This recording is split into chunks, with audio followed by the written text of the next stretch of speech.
The company that's felt the effect of COVID-induced absenteeism and skills shortages is Wesfarmers, owner of Bunnings, Kmart and Officeworks. Renowned for its discipline with capital, Wesfarmers' patience must surely have been tested in the past 2 years as it battled store closures, absent staff and volatile markets. This week, Wesfarmers said profit fell 2.9% to $2.35 billion. But like so many other companies, its second half was much, much better than the first. I spoke with Chief Executive Rob Scott from Perth a little earlier.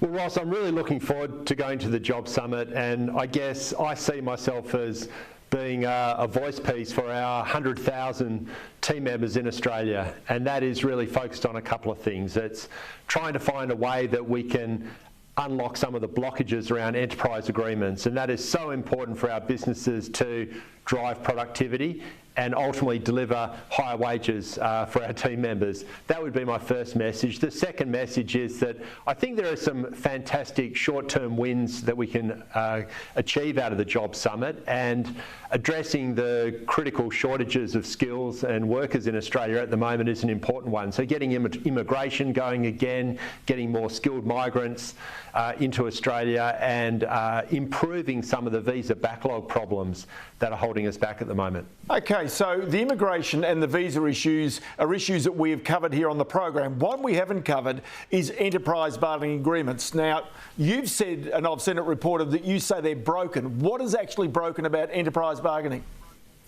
Well, just for the benefit of your viewers, the enterprise bargaining process is really about companies and business sites working together with our team members at those sites to come up with ways of adjusting work practices and sharing the benefits in terms of higher wages. And the intent of enterprise agreements is just fantastic. The problem is the technicalities. There are certain technical rules, such as the Better Off Overall test, and the way that they are interpreted, and some of the structural impediments to agreeing enterprise agreements that have just caused the whole system to break down. So as an example, in Bunnings we had an agreement that was going to lead to higher wages for 98% of our team members, and for the 2% that weren't going to get higher wages, we agreed to compensate them, but we could not get that agreement approved for technical reasons. So, in other words, there's frustration on your side, so surely there must be also frustration on your workers' side as well if they can't qualify for perhaps those wage increases. Absolutely. There's an enormous amount of frustration from our team members, and the great intent of an enterprise agreement is that they don't go ahead if the workers don't vote in favour of them. So enterprise agreements, when they were originally set up, were about empowering workers, but at the moment they're totally disempowered because the process just isn't working. But look, on the positive side, Ross, these are issues that everyone seems to understand and can be corrected. So I am optimistic that we can come out of the Job Summit with some solutions there. One thing you'll hear, especially from the ACT, you from some Labor members as well, is that business is taking a bigger proportion of profits, that wages, real wages, are falling right now, that they're not keeping up with the level of profit growth. How do you respond to that? Well, look, the data over the long term very clearly shows that productivity is the only way to sustain real wage growth. There has been some, I guess, distortions in the data of late due to high commodity prices that have shown in some areas profits go up due to simply higher commodity prices. And wages may not have gone up as much as commodity prices, but I think we all realise that one of the most dangerous things that we could do is just flow wages up and down with commodity prices. So that is distorting the statistics. The Productivity Commission has come out very clearly explaining the link between productivity and long-term real wage growth. So I think if we can focus in on ways of improving the competitiveness of Australian businesses, driving productivity, then we will see higher wage growth. Okay, I want to go to your results, because when I look at Bunnings, I look at Officeworks, I look at Kmart, it was a year, almost a financial year of two halves. The second half incredibly strong, the first half with lockdowns, absenteeism really quite poor. But it does show the power of those businesses to roar back to life. I was just looking at, Bunnings, I think return on capital, which is astonishing. I thought BHP shot the lights out with 45%. This is 77% return on capital, down from 82% last year. I mean, it really is quite an astonishing business in terms of returning your shareholders significant amounts of money. Oh, that's right. Look, Bunnings is a fantastic business, and over the last 3 years, Bunnings has grown sales by 35% or $4.6 billion and grown profit by 40%. And not only have we grown the business, I'm sure you'd agree that we've invested an enormous amount in the communities around Australia.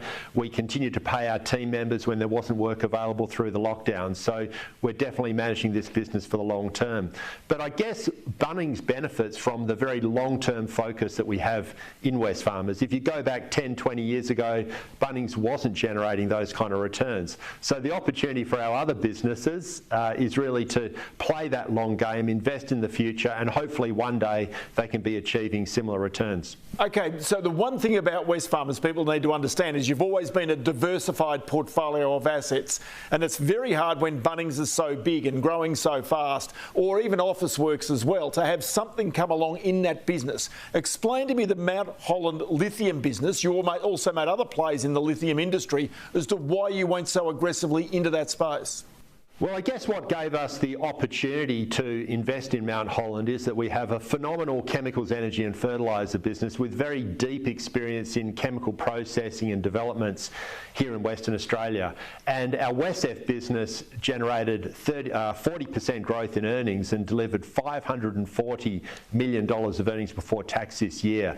So that gave us the confidence in investing in the lithium project. And look, this is an exciting project. We're currently investing nearly $1 billion in terms of the development. We also have the capacity to increase the scale of the development over time. And this is a business that we hope will generate significant cash flows for the group that will benefit our shareholders over the decade ahead. Okay, and this is about Australia becoming a key lithium player, not just a producer of the ore, but also a processor, so that we ultimately can be a supplier to the world. That's correct. So, look, if you look at the moment, and prices are quite buoyant in the lithium space, and we've even seen prices of the spodumene concentrate, so that's the concentrated ore, sell for $5,000 a tonne plus. But the lithium hydroxide at the moment is selling for prices 10 times that or more. Now, clearly prices are very elevated. They may not stay there forever.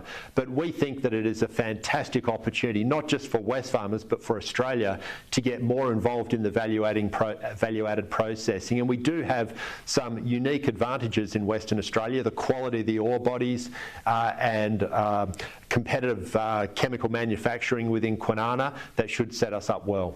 I'll tell you what, Rob Scott, always good to chat to you, and many thanks for your time today. Thanks very much, Ross.